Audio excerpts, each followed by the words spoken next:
আমার আব্বা আম্মা নাই। ঢাকা বিশ্ববিদ্যালয়ের ফজল হক মুসলিম হলে ঘটে গেল এক ভয়ঙ্কর ন্যাক্কারজনক ঘটনা।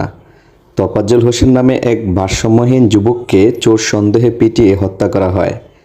বুধবার রাত ৮টার দিকে তোফাজ্জলকে আটক করে ফজল হক হলের শিক্ষার্থীরা। তাকে দফায় দফায় হলের কিছু ছাত্রদের প্ররোচনায় তোফাজ্জলকে বেদম প্রহার করা হয়।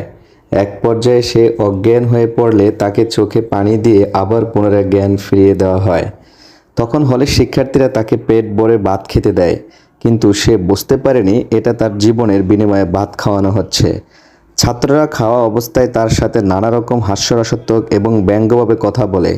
খাওয়ার পরে আবারও শুরু হয় তার উপর পাশবিক অত্যাচার এবং নির্যাতন। এ দেশে আইন আছে, আদালত আছে, এভাবে একজন নিরীহ ভারসাম্যহীন মানুষকে সবার সামনে পিটিয়ে হত্যা করা হয়। এরা এরকম একটা বিদ্যাপীঠে পড়ে যদি এ সকল কাজ করতে পারে, তাহলে ভবিষ্যতে জাতির ধ্বংস অনিবার্য।